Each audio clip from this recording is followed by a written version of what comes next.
Story time about why I will never let my sister pet sit for me ever again. So a little background information, I was 18 and it was the summer before my freshman year in college. And it was towards the end of the summer, so I decided that I wanted to take a vacation with a few of my girlfriends before we all went off to the different colleges that we were going to. And I have a lot of pets. I have 4 hamsters, 2 snakes, a tarantula, 2 birds, and 1 fish. So I asked her if she could watch all of them. She said yeah, so I wrote her out a schedule of when they need to be fed. And I wasn't even going to be gone a week, so it would be pretty easy because I already cleaned all their tanks and everything like that. And I wasn't worried at all because I trusted my sister. She had 2 dogs and a cat, so I thought she was going to be fine. I called her the first 2 days. Everything seemed to be going well. And I called her on the 4th day and she didn't answer the phone. So I called my mom, asked her if she could get a hold of her. And my mom said that she spent the 2 days at her boyfriend's house, like for part 2.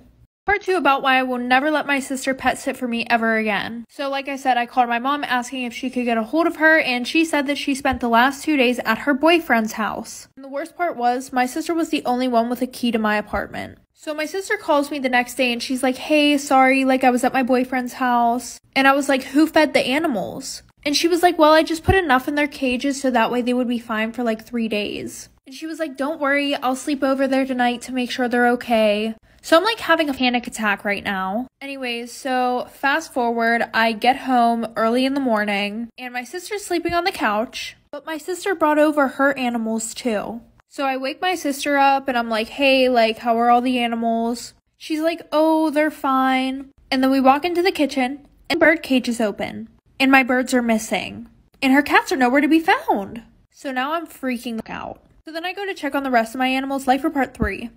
Part 3 about why I will never let my sister pet sit for me ever again. So like I said, we walk into the kitchen and the bird cage is open and my birds are nowhere to be found and neither is her cat. So at that point, I run to check on all of my other animals. Thankfully, the snakes were fine, so I go to check on my tarantula and he's missing.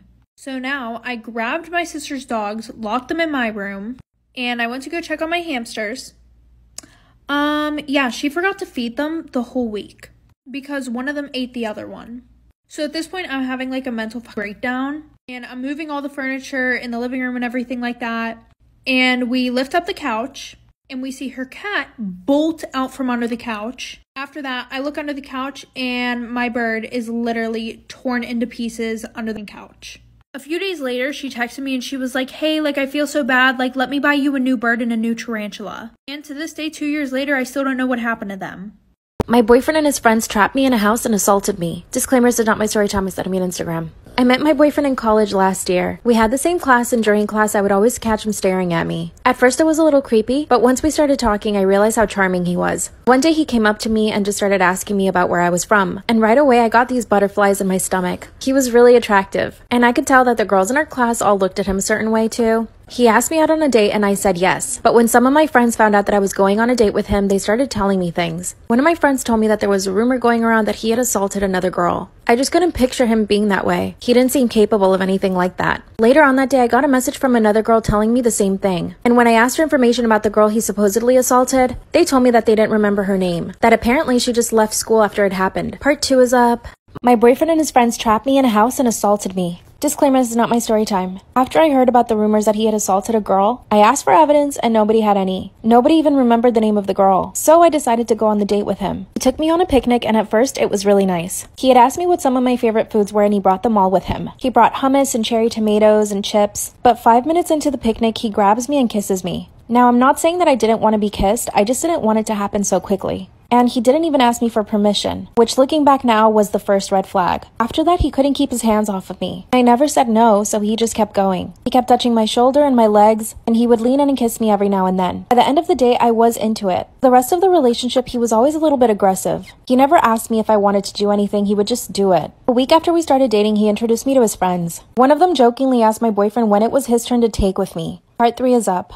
My boyfriend and his friends trapped me in a house and assaulted me. Disclaimer, this is not my story time, it was sent me on Instagram. That's when one of his friends asked him when it was his turn to take with me. And although he was joking, it was disgusting. My boyfriend laughed though. He thought it was so funny. Mind you, this is the first time I'm ever meeting his group of friends. After that, there were a few incidents. On one occasion at a party, one of his friends forced me to dance with him for 3 minutes. All the while he kept grabbing my waist and my butt. Finally, my boyfriend came back and I told him and he just laughed. Another time we were at the beach and one of his friends came up behind me and undid my bikini top. Essentially, I flashed everyone. Stuff like that kept happening until the night of the incident. We're all walking back from a club when we stopped at a house. It looked abandoned and my boyfriend insisted that we all go in. I said no, but he finally convinced me. And as soon as we get into the house, my boyfriend tells me that I need to run. He looked so serious that I actually ran up the stairs. Then I could feel all of them chasing me. One of them grabbed my shirt and ripped it. When I got into one of the rooms, I tried to close the door, but they opened it. And another one grabbed my hair and pushed me up against a wall. He started trying to kiss me, but I bit him. I ran into another room and one of them was already there. He tripped me and when I fell to the ground, he grabbed my neck. Then he started saying that I've been teasing them this whole time. Finished tearing my shirt and took it off. I was screaming at the top of my lungs at this point. Another one of the guys came in and I was able to get up and run. They chased me around the house for what seemed like an eternity, but it was probably only 30 seconds. And that's when I realized that the only person I hadn't seen was my boyfriend. And I remembered the rumors about my boyfriend having assaulted a girl. I realized that it was true, and that I was just his next victim. Only this time his friends were involved. Part 4 is up.